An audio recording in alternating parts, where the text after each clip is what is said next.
I love feeding people quality, great food. That's awesome. If you could go back in time and give your 18-year-old self one piece of advice, what would it be? Stay true to yourself. And we're live today on Imagine Fitting In with my guest, Cathy Bell. Welcome, Cathy Bell. Hi, Greg. How are you doing? I'm really wonderful because our leading up conversation has just been so quaint and sincere and fun. I think this is going to be a great time. I hope so. Okay. So I guess right from the very get-go, I'm going to do a shout out to McNasty's. Cathy, graciously brought me a McNasty's t-shirt, which we've launched right up here in honor of, your late husband's first name? Richard Dick was. Okay, Dick. And what's his last name? Bell. Dick Bell. Uh-huh. All right. Okay. God bless Dick Bell. Cathy's here. And one of the reasons I come across Cathy as I started this podcast this past summer, late in the summer, I was looking at a newspaper, Dayton Daily News, which I was a honor roll carrier for 4 years straight when I was a kid in Dayton. Oh. And I see this McNasty's food truck, number one food truck, number one hamburger, voted Dayton Daily News 2024. Yes. And I'm going, I'm going to have her on. So I've been fishing through all those number ones, and I have quite a few that are going to be slowly popping in here, and we want to try to highlight that. Shout out to, Dayton. People love McNasty's, obviously. Small business. Yeah, okay, wonderful.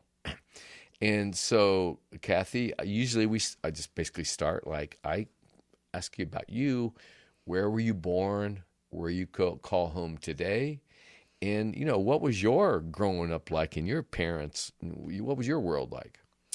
Well, I was born at Miami Valley Hospital. Okay. And my dad was in the Navy, so we did traveling, and we moved to Riverside, California, and then came back to Dayton. Mm-hmm. Unfortunately, I lost my parents in 1966. Oh, no, I'm so sorry. Oh, well, that's okay.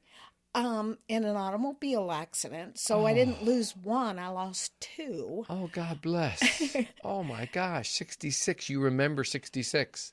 Of course, you stands out 60, right? Oh, my gosh, yes. I'm so sorry. Yeah, but it's fine. But I think that's what made me who I am today. I'm a very driven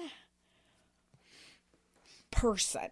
Okay. And do you have brothers and sisters? I have 3 sisters. And where do you fall? I fall number 3. Okay, the baby.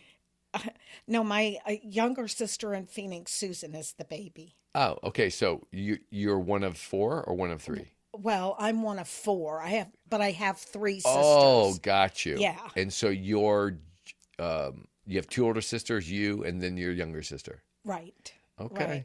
We got, we're we got a middle child thing going on. Yeah. Yeah. Okay.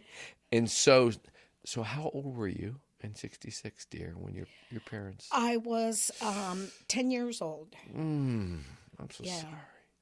And it made the Dayton Daily News, of course, because we lived here. And, oh, goodness gracious. Yeah, but now, I grew up in Huber Heights, is where okay. And I still live there today. Shout out to Huber Heights. Yes. I've had multiple people that are from guests that are from Huber Heights. Mm-hmm. My second cousin on episode 5, I interviewed a Mr. Tom Hyde. He's a longtime educator and big contributor to Wayne High School out there. Oh, yeah. And my girl Priscilla lives in Huber Heights. Oh. Yeah. So, gosh. Okay. Shout out to Huber Heights. Yeah. And so, now, were you living in Huber Heights all that time? No, I kind of moved around. A little bit of a free spirit. I moved around, and I don't know what exactly I was searching for, but, Okay. it just, I lived in Phoenix for many years. I Okay. lived in Nevada and Las Vegas, Okay. We can get to and that. that was a lot of fun. Okay. And Now let me ask you. Let me ask you. So you were born here, and obviously tragically you lost your parents. Now, were your older sisters? Were they kind of like taking you? Did they kind of pick up a role, or did you guys end up going with your grandparents? And how did that transpire? That we you. just wound up, my grandparents were in their late 70s when that happened. Mm-hmm. So I think physically and mentally they were not prepared for a 10-year-old and an 8-year-old.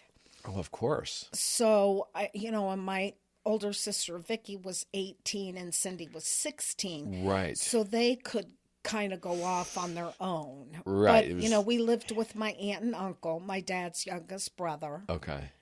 And And so did you live in where did you live during the in time? Bellbrook. Bellbrook. I graduated from Bellbrook High School Okay. in 1974. Okay. Yeah. And so now I always ask this as well. So what did your dad was in the Navy? Mm-hmm. Was he was active duty in the Navy, or was he a contractor? No, he was a contractor Okay. at that point in time. And I never really found out what he did, but I know it had something to do with computers. And remember, this okay. was the early 60s. Sure. And everything was like confidential and Right. Well, my father worked in aviation and worked in the space program for a contractor. And when those computers were like the size of that painting back there or bigger, twice his size, huge things, right? yeah. So I have a warm place in my heart for Wright Pat because my dad basically was on a contract for 17 years. It was actually the second longest running contract ever at the base. And so I can appreciate that. And now did your mom just be a stay-home mom at Yes. time? Okay. Yeah. And so when you went to Bellbrook High School, I usually ask, like, do you remember an early childhood dream, or do you remember somebody at school, like when you were young, like a teacher or somebody that influenced you or that caught your attention? You know what? Probably my home ec teacher. Okay. I don't remember her name. Okay. But because I like to cook and sew, and Okay. It just came that was a natural interest. it was. Okay. Yeah. And I mean, of course, that's back in okay, so 66 you're 10, then you go to your teen years, that's going into early 70s. Yes. Oh, and we know how much fun that was. I think it had its challenges. Right. And so I think the Vietnam War, a lot sure. of that was very central. right. When you say central, what do you mean? I'm sorry. Just in the news every day. Oh, right, and that, right. And I think growing up, just hearing both sides, and I don't think there is a winner in war. No, never. But my earliest memories were watching. Oh, okay, I remember when we got a first color TV, and I remember watching Walter Cronkite in the highlight reels from the jungles of them. Like the most things that stand out was them scurrying through those rice paddies or those fields with helicopters, and they were picking bodies up onto stretchers. I know. And it was every night, right? That's what I remember. Yeah. Those early 70s, because at that point in 70 I was 6 years old. So you're probably a little bit older than me. I'm 61. So now when you were in school, home ec, did you have any like dreams of anything? You remember, like sometimes people have ideas of early age, or No, I don't think so. But you I love to was kind cook. of a little scatterbrained. Okay. I was, I don't want to say a free spirit, but, Okay. I kind of lived for the moment. Okay. And so what, after high school, Did you do any college in the area, or did you start working, or what did you do? Well, I my first job Yeah. officially was at McDonald's Okay. on Wilmington Pike. Okay. Wait, And is it still there? yeah, well, Is that the one that's? Yeah, I'm it's thinking that one. it's been torn down and then a new one's Okay, built got there, it. but the Okay. location's the same. Yeah. But I think they kind of gave me my ethics for sure. Okay. Because back in the day, I mean, they made you a responsible human being, showing up on time. Right. When you get there, you're ready to go to work, and you do a good day's work Yes. for $1.90 an hour. Whoa. But it was back then, it wasn't bad. Mm-hmm. And yeah, because we know as our age, right? Back in the day, I mean, my parents had, we had a humble upbringing. And, a splurge was like, oh, Friday night, or was it Thursday night? One of those nights she'd be like, oh, I'm bringing McDonald's. And then you'd really score if they brought milkshakes. Oh my God. Right? We're like, Yes. oh, we wouldn't always get milkshakes. But, I guess going back to that, when you say you were working there, that at that time, I mean, that McDonald's was like something else. Like everybody's like, wow, that's a place. And it's like, not like, we've come a long way in multiple ways in terms of Yeah. how we see that establishment in general. But it's great that work ethic. So you're a little bit of wild spirit. You got this kind of. job. Were you still living out in Bellbrook when you were working on No, Wilmington? I Or? actually lived in Kettering at that time. Okay. Now, was it like, did you have a boyfriend or girlfriends, Well, roommates, or what was that? I had a little one-bedroom apartment. It was $90 a month on San Ray. Okay. And believe Working it or full time. not, Working full time at McDonald's. yes, working full-time at McDonald's. But I also went to school at Sinclair. Okay. Shout out Sinclair. Yes. Woo woo. Yeah. Great Love community college. Love Sinclair. Yeah. Uh-huh. But I don't know, life kind of got where you have bills and Oh, sure. so it was kind of hard to keep up with school and work. Right. You were, listen, you were probably doing really, it sounds like you're doing like great because you were fast forward into almost adulthood, that what you experienced losing your parents. Yeah. I can't imagine that at that time. Most people can't imagine. Yeah. And, but it obviously was able to have you help shine your spirit. Yeah. Right? Yes. And so you're at McDonald's, you have your own place. What were you checking out at Sinclair? Just the basic academics or any kind of field? I was actually looking at doing child care, which is kind of weird. Well, home ec, cooking, childcare, that's all the nurturing, obviously, right? Nurturing qualities of every woman, right? I mean, this is interesting, and I'm going to share this with you because I read a book one time, and it was that book called Women from Mars and Men from Venus or whatever. Uh-huh. And I opened the book, and I read the first page, and it said, women are they can be logical and they are emotional. They ultimately decide most things on emotion. They can be very logical, but ultimately some of their decisions will end up being from emotional the heart. side. Yes. Yes. Men are the opposite. They can be emotional, but ultimately they make their decisions logically. So I just closed the book and put it down. So Yeah. Who wants? Yeah. So it kind of, and then everything else examples forward. So it's interesting to me because every woman,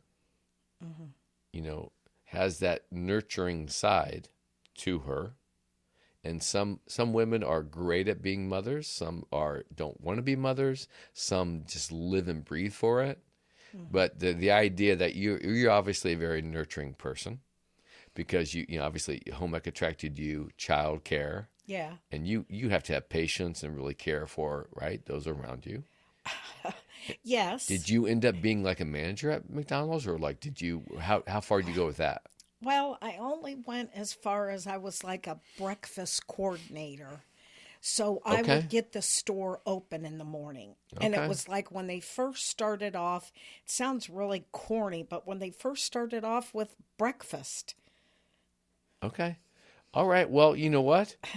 I bet they really appreciated you because you were probably getting there early, ungodly early, and consistent.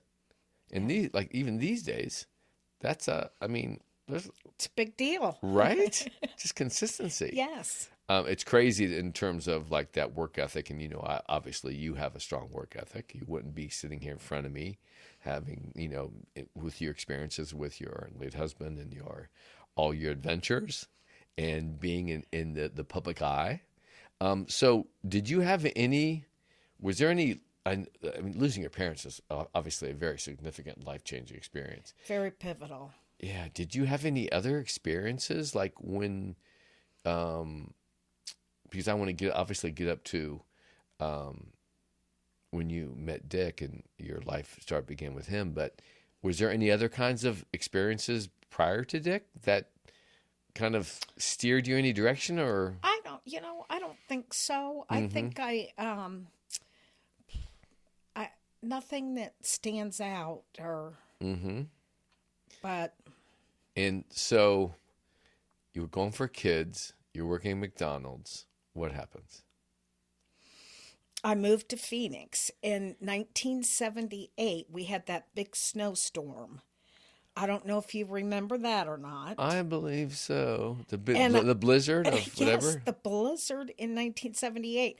And Or I was that told 77? It might be 77. Anyway, 77. I was okay. a paper boy. Oh, you were? Only one day of 4 years, we didn't have to deliver papers. I mean, it was It was not a good time. And I was a single person. okay. I didn't have like a lot of groceries in my apartment. Okay. So when this happened, it was like, oh my gosh, I have nothing to eat. I don't know. And it put me in a really weird spot. And I was like, I don't know that I want to live here anymore. So my sister and I, the next year, we moved to Phoenix. Uh-huh. And I lived there for 8 years. And So Susan is still there. Oh, so you moved with your sister, Uh-huh. and you'd been working at McDonald's, Uh-huh. and she's like, okay, let's do it. Mm-hmm. And how old were you? I was probably 23, 24. Okay. And how long were you in Phoenix? I was there for 8 years. And what did you do in Phoenix? I worked at Arizona Bank. I was a teller. Oh. Yeah. So you just kind of came across, did somebody lead you toward that opportunity, or you just found it cold out of the paper or whatever? Yeah, I just found it and started working. Okay. And so in the banking, huh? Yeah. Little you teller like that, whatever. Okay. Yeah. And was there anybody at that bank that you remember that, like, how did you learn that skill? I mean, obviously you had to be trained. Well, yeah. Do you remember anybody, or how'd that go down? How long did you work at the bank? Probably about 7 to 8 years. Okay. And I did, I went to different branches, and when, like, if they were short a teller or whatever, Okay. I would go into that branch and help them out. And so it was kind of fun. I traveled all over the city in Phoenix. A mercenary banker. Yes. Hired gun. So what was your sister doing at the time? You guys were living together? We were living together. What was she doing? She worked at a medical office. Okay. And that's what she went. She went to Eastern Kentucky University and got her a medical degree. Got it. And worked in a doctor's office. But we were so poor. So the two Well, you're of us, young. Of course you are poor. That's what Yeah. happens when you go out on your own. You're young. Yeah.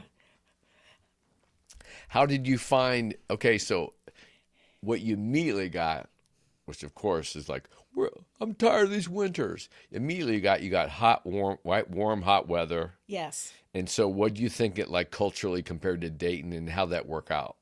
You were there 8 years in Phoenix. Culturally, I think it was really a great experience. For Yes. one, the diversity in Phoenix is huge. Okay. Even back Never then, it's really, always been the same, like very yeah, diverse. yeah, I think so. I Okay. think so. The Native American, Sure. that whole Western vibe is totally different than here. Right. From the plants Yeah. to the weather. I mean, everything was just different. Yeah. And And it was exciting. exactly, because there's so much to discover. Yes. You're just like, what's this? What's this? What's this? Yeah. So then you mentioned that you went from Phoenix to where else? You said it. Well, I came back to Dayton. Dick and I started Dayton Okay, in 77. Let's back up. How did you meet Dick? I tended bar at the Matchmaker, which used to be on Needmore here in Dayton. Okay. And I met him, Matchmaker. the Matchmaker. You bartended? Uh-huh. And Yeah. was it like one night he comes in the first time, or he'd been coming in repeatedly seeing you or whatever? I had heard about him before because he was starting up with McNasty's. He started in 76 and I met him in 77. And he was a character very Okay. much. And I was young and I looked at him as old because he was bald. And I was like, he said, "Well, let's go out on a date. Let's do this." And I'm like, I don't really think you're my kind. Not my Oh, type, okay. which is a little rough. And so, And he was just persistent. okay. So he was a customer, like blind, Uh-huh. and he was just serving you, and then he convinced you. To go out on a date. Okay. And so was that it? That was just it? Was that just it? Well, That we first went date out. do it or what? I don't think so. I don't think the first date, no. Okay. He grew on you. Yeah, Okay. exactly. It was an evolution for sure. So you met him when you came back from Phoenix? No, I met him before I went to Phoenix. Oh. We dated for a couple years before I went, and And then I went back, and then my Aunt Hazel that lived here, she was getting older, and so I came back to kind of help her out. Okay. And And then of course did he hear that you came back? well, he was kind of dating people. Okay. Yeah, we kind of 20s. both moved on. Yeah. Sure. Yeah. So, but eventually we reconnected, and Mm-hmm. just over time, I just went to work at McNasty's. It used to be on the corner of Rip Rap and Fishburg. Okay. Now it's called Rip Rap Roadhouse. Yes. Now was that built, was there a structure there? Did he build something completely his own, or how'd that start? Well, he just saw this barn, and it was like one of like maybe 10 or 12 in Ohio. It's a historical site. Okay. And it's right by, I think, Lock 13 What's in the Lock canal. 13? Go In the ahead. canal system Okay. that used to run in the 1800s. Oh. And that barn back then was a place like a distillery. So, and then it changed into a barn again. Sure. So You can imagine right when during Prohibition, all that. Yeah. Dick was a very free spirit and very creative and very innovative. Yeah. Just pause for a second. See this thing? Just pull that down just a little bit for me. Just pull that. Yeah, that thing. Pull it down a little bit more. A little bit more. Right there. Perfect. Okay. And so he's a free spirit. Mm-hmm. He decides he's going to build. He's going to open a restaurant. A bar. A bar. And then eventually he opened the restaurant. But Had some when he food. started, he was only open on Wednesday, Thursday, Friday, Saturday. Okay. Now, did he have another job that he did? Nope. He's just like, was he entrepreneurial and adventurous like that? Yes, very Okay. much so. And he didn't require much money. So he's an old hippie. Okay. But he did. I guess did he love people? I like Loved people. right because it's sort of like Cheers, right? It's a place to go call home, sit on a stool, whatever, and then you hear. Okay, so I moved a lot, came back and you forth. okay, and he was still in the process of just building that out and going forward. Yeah. And then when you finally got back after Phoenix, you came back, then you went back. Where'd you say you went to? You said you lived in Phoenix. Where else did you live? Somewhere else? I lived in, this is after we got rid of McNasty's. We went to Las Vegas Oh, okay. in Nevada. Let's go back. So now you're back in Dayton. McNasty's is open, and you come back and you go there looking for a job or slash you knew he was there and Just going did you back have as we being friends. okay. Yeah. All right. So it was civil enough. You come Yeah. back. Yeah. Okay. And so then what happens? You're there. Well, I think this is a perfect match because you love to cook and all that. So tell me more. What happened after that when you got back? Well, we just started dating, and I don't know. Eventually, we moved in together, and Okay. So were you working there at McNasty's? yes, Okay. So you were working and then you started dating? yes. Okay. So, all right. And so, I was sitting here earlier before you got here. I was like, what can I ask her? I was going to say, which one of your favorite stories about Dick? I'm sure there's quite a few.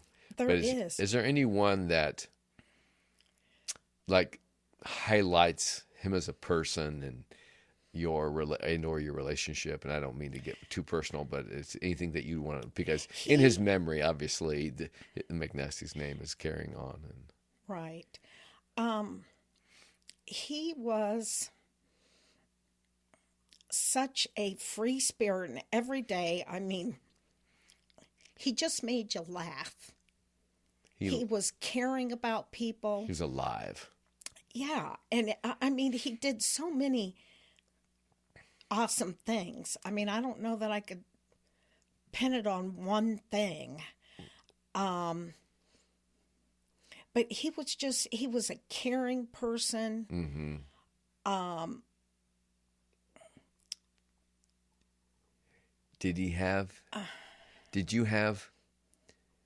Can you remember the moment that you're like, okay, I'm just head over heels for him now or whatever? Did you have that moment? Was there any specific moment or was it slow? It was slow. Yeah. And I think when you're in your 20s. oh yeah, you can't. Yeah, you're just like your head's spinning. Yeah. Your heart gets popped in there. Your head gets back spinning. Yeah, because I was actually 20 and he was 32 when we met. Oh. So, we were in two different paths. Yeah, I mean that 12 years at that time of age, that's kind of like it's not doable, but it is kind of like I would think that was like, and tell me if I'm off here, that the timing and his spirit and who you were, where you were at in your life, it just it felt good enough to be nurtured and to go into that direction of like really. Well, he was a very free spirit, and losing my parents at the age of 10, I was not.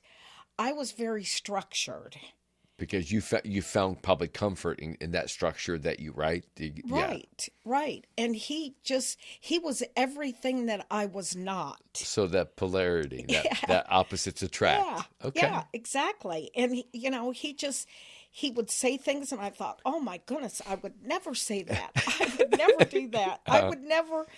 And he could do it and pull it off. I don't know. I don't know Okay. how he did what he did. Huh. It's interesting because I find that some of that is true with my girlfriend, Priscilla, is that there's a certain level of that.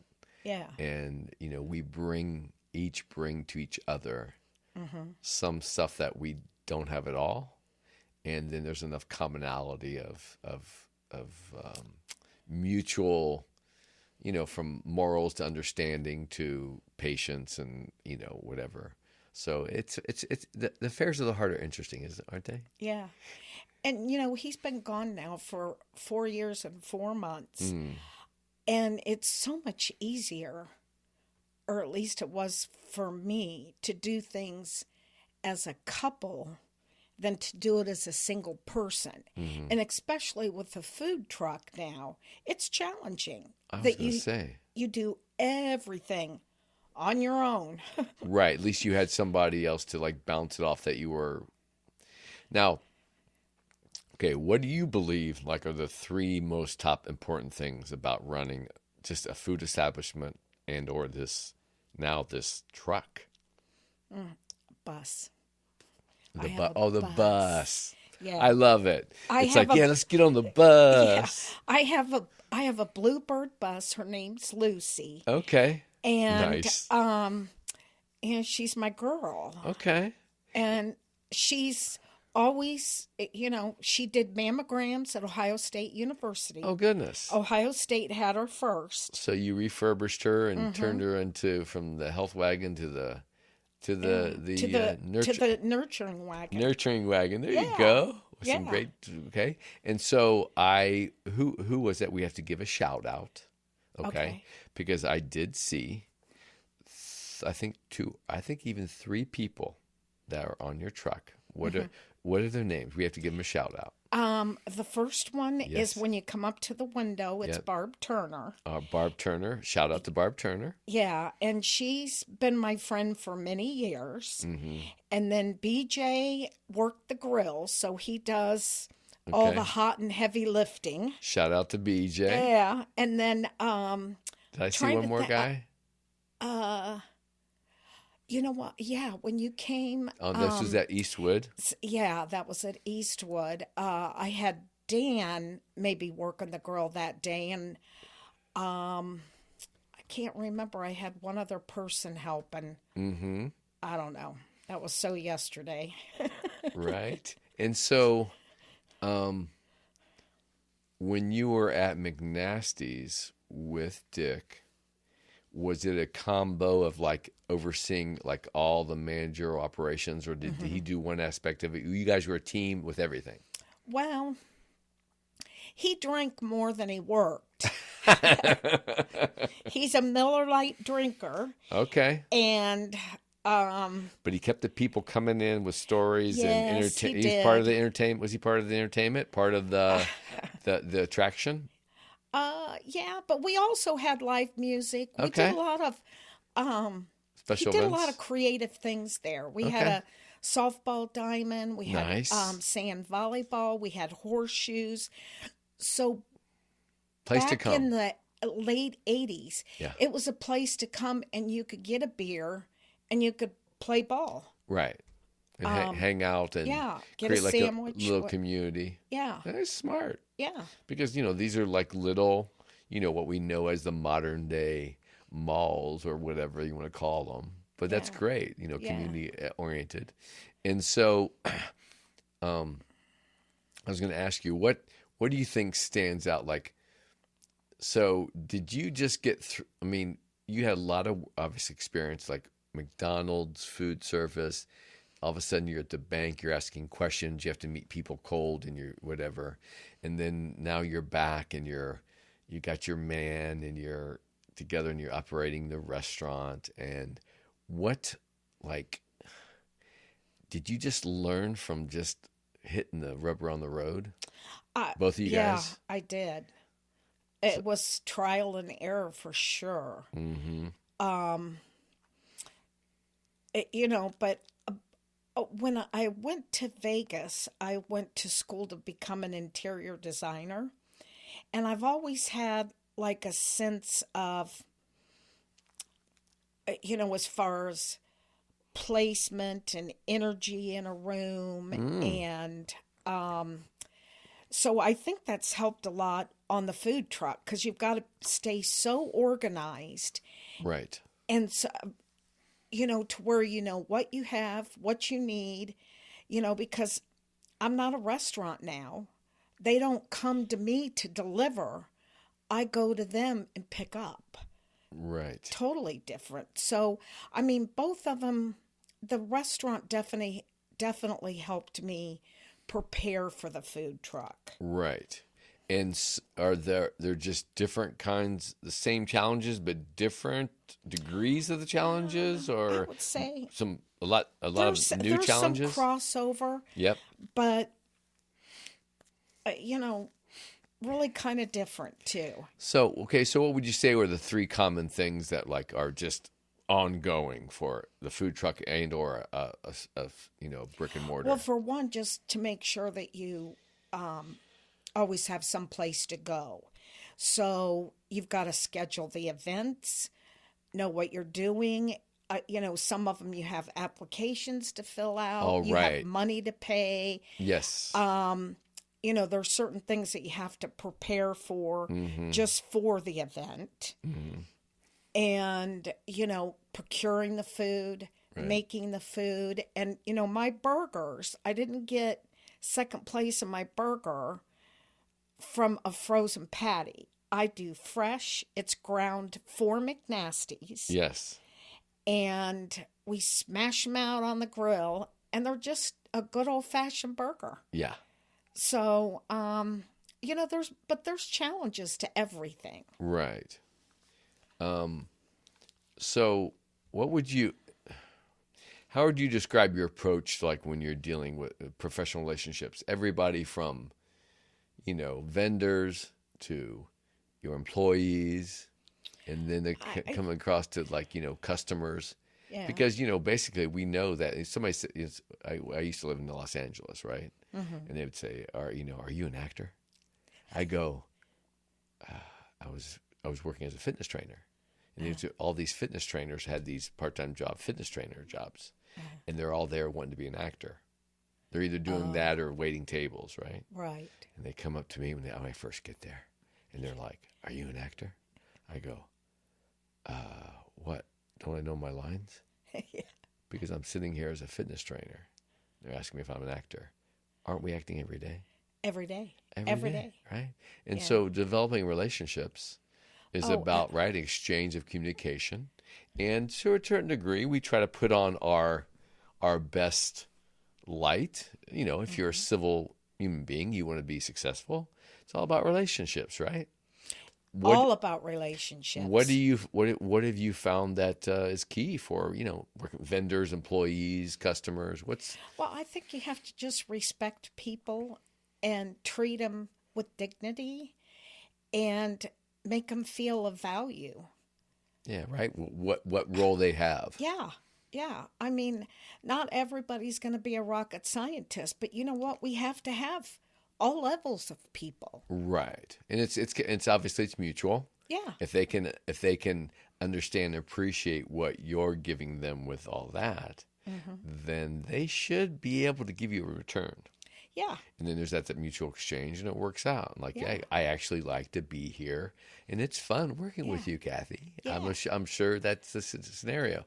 I felt that, that was the first time when I popped up to your bus, and I just felt the energy of you and your employee, the people that were there working with you, and you can tell it's like, okay, there's a degree of energy where you don't have to say anything. You kind of know you're feeling off each other's vibe, and you can Right. okay, we've been together enough. Enjoy your company, and let's do this. Yeah. So Let's rock and roll. right now, let me ask you what advice would you give someone who's considering starting a restaurant and or slash, which is really kind of new, this food trucks scene?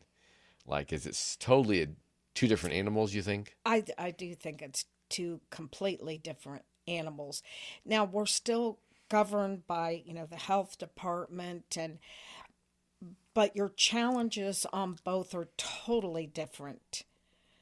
At a restaurant you have set hours, people come to you. In the food truck, I don't have set hours. I set my own hours on when I work. Based on like the event or Yeah, where you're going to go into where I'm like, going to go.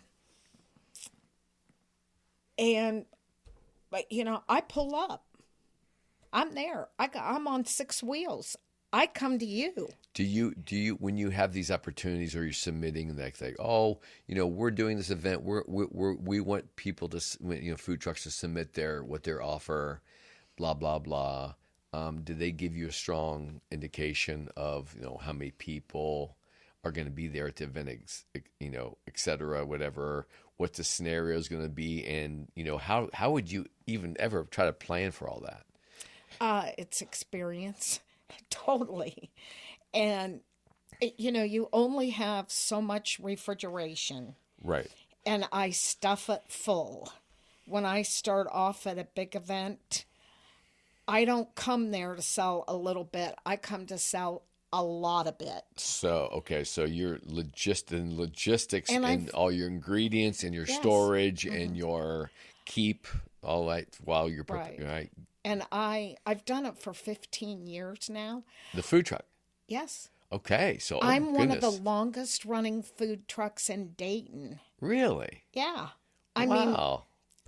yeah, I've been on the road 15 years. That's a long time for a food truck. That's wonderful. And I think now now you've got all this experience, you've been around, do people come and like find you and say, "Oh, we want you over here," and or how much is it to a point like even though you're 15 years in and you're one of the right first, whatever, is No, it still we are first. okay? You are first. Absolutely. Is it still is it a struggle these days for competition, or you have established relationships because you've done so much work that Well, you know what? I think going through the pandemic, and I had to completely reinvent. For one, Dick was super sick at that time. And I'm still running the food truck. yes, We had bought a new house.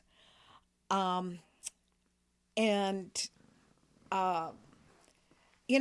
it seems like every year I've got to put another spin on something.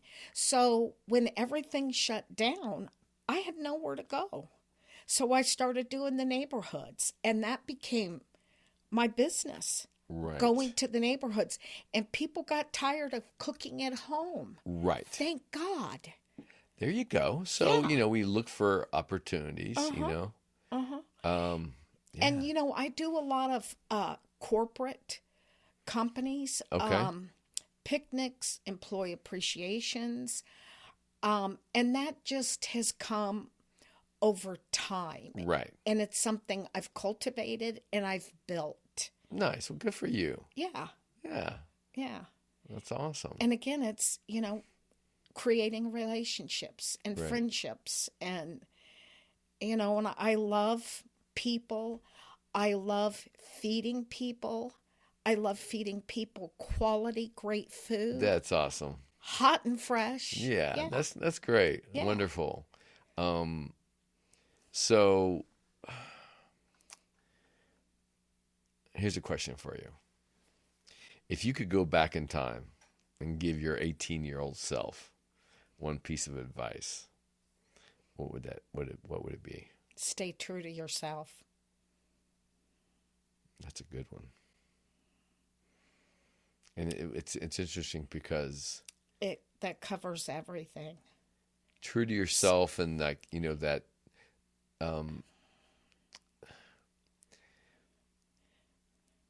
Don't ever undervaluate yourself.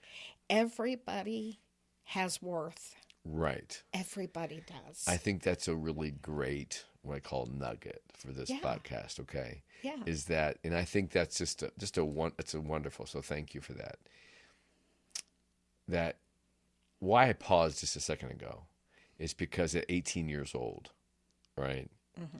It's very confusing time. The brain's not fully developed. You got some emotions. Your heart starts beating. Thinking you got everything. You know something. You don't know it. Really don't know anything. You want your freedom. It's all this, whatever. And when you say to be true to yourself, that's a great thing. I think it's easy to be distracted and get sidetracked or hear somebody not being. I think there's only one thing worse than somebody putting you down. It's horrible. There's only one thing worse I found. What? I believe is not being recognized and not being recognized by someone you actually care about and or love and or family / acknowledging your potential, beauty, your energy, your self, and that's what and like you said, don't undervalue your potential. Everybody has something to contribute, and you are, a unique individual. Mm-hmm. And this is along the lines of why I started the podcast, Imagine Fitting In. I think I might have mentioned to you, I lost a nephew. We lost my nephew to addiction, and at an early age, 19 years old. And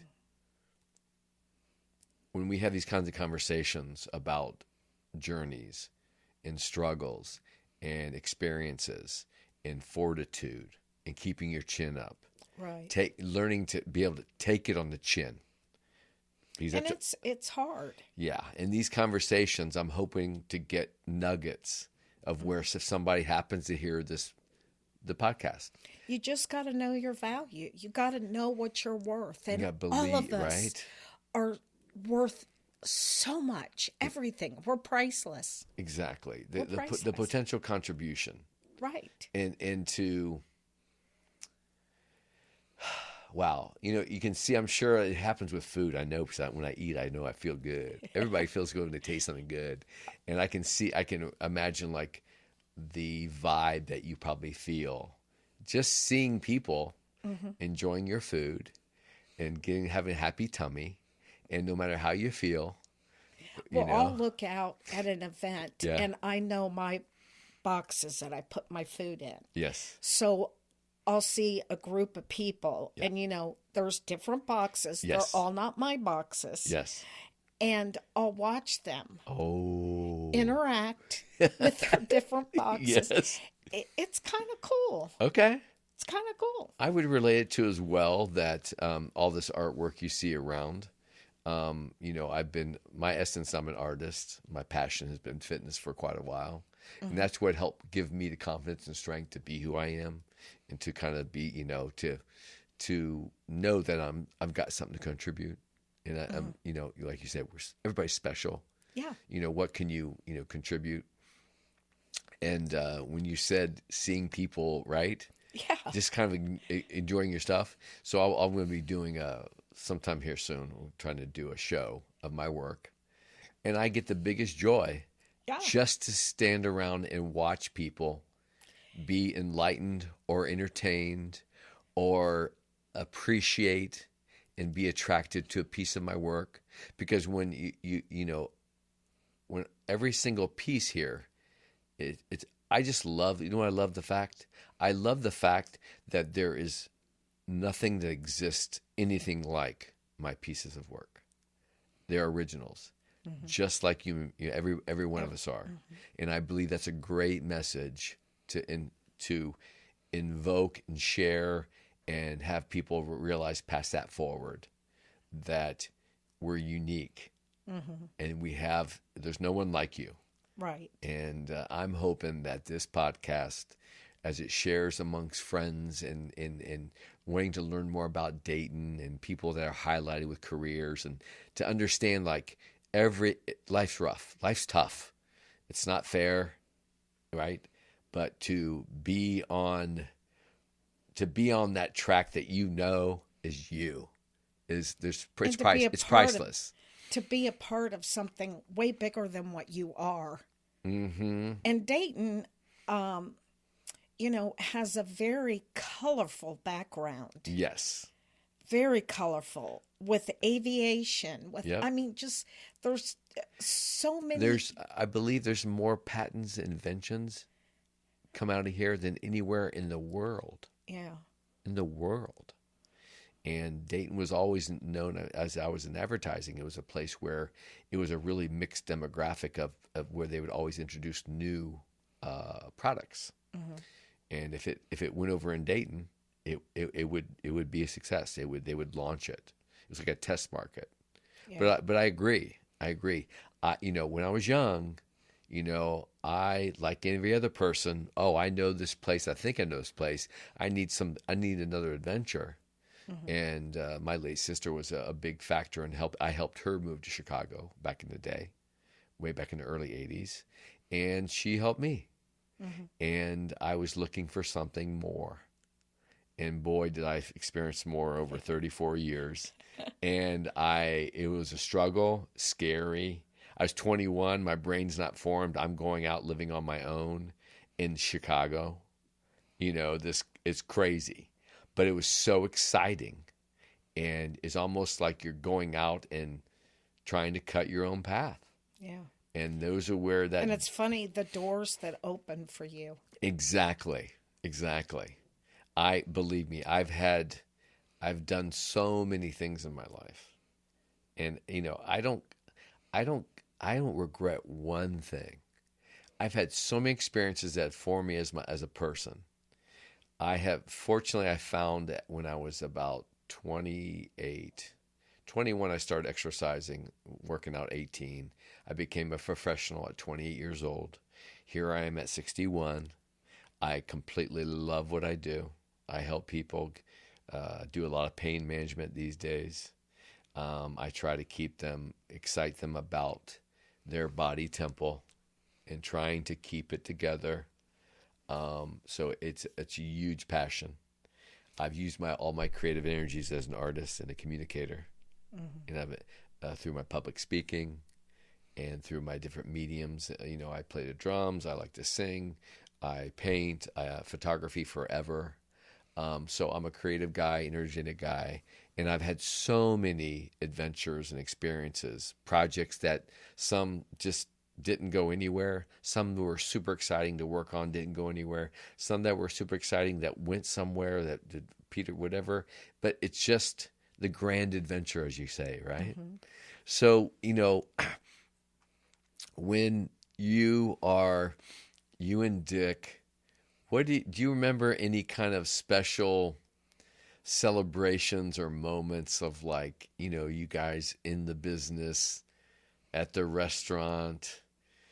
We had a lot of celebrating at the restaurant for sure, mm-hmm. because it was a bar restaurant. Right.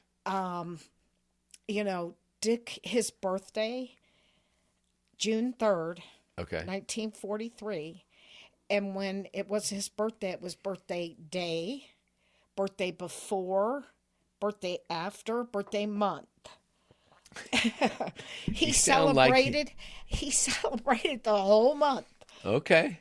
And my birthday's June 20th. Okay. So when I was with him, I got robbed every year because we celebrated always his. Was he always coming up with something new to do and exciting outside of the restaurant? Mm-hmm. He did one year. He did what did he call it? Rip Rap Regatta something, and he did rafting down the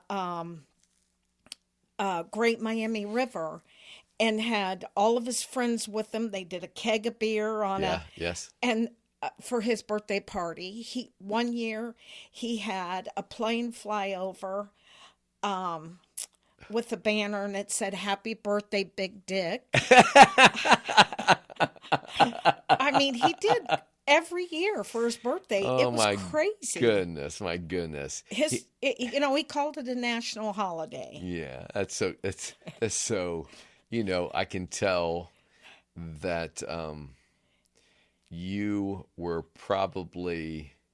he probably supplied the reins and you were probably there to show him when to pull him in every now and then, watching his back. So Always. that's just, that's a lovely story. It's a lovely adventure. For someone, again, thank you for sharing that story. Obviously everything from losing your parents at an early age and that spirit that you had. Obviously, I'm a big believer. I never had kids, but I firmly believe that those little souls that are once they're created, I believe it's a theory that, to try to just nurture those little bodies of energy. Keep them safe, show them responsibility, all that structure, but just to try to help nurture and that light twinkle in their eyes. Because, there's nothing worse, like I said, there's nothing worse than not being recognized for something that you're truly passionate about. Right. And that, no, you have to put this first and no, you can't do that. I just don't, it just, for me, I was a long road of the dreams and imagination I had, and then, for whatever reason, not having the confidence to act on them as much as I want. And now I'm trying to make up the difference. Yeah. And the word "I can't" doesn't exist in my vocabulary. I can do anything when I put my mind to it. Anything. There you go. So love it. Love the spunk. So, Cathy, it's just been, you want to share anything else about McNasty's right now, the food truck? Anything you wanted to share with listeners or, come and see me. I'd Okay. love to meet you. Now you're going to give me all the information, the contact information for the Yes. show notes.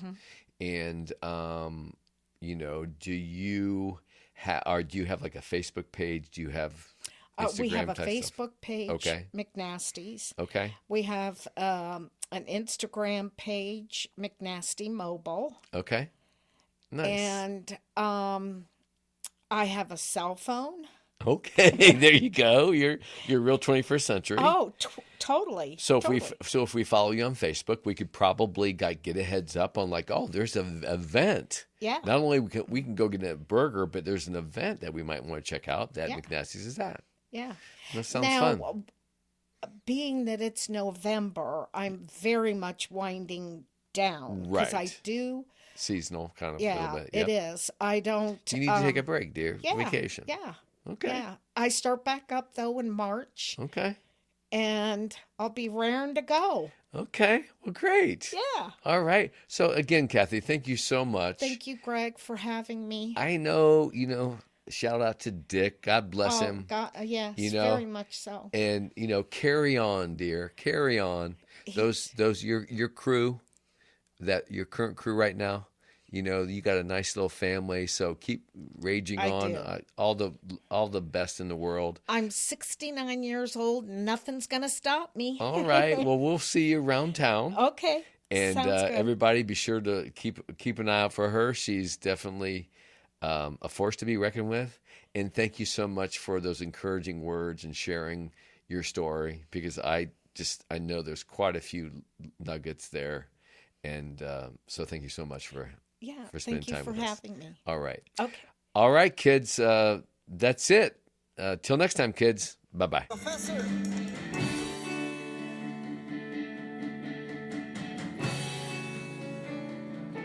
Professor.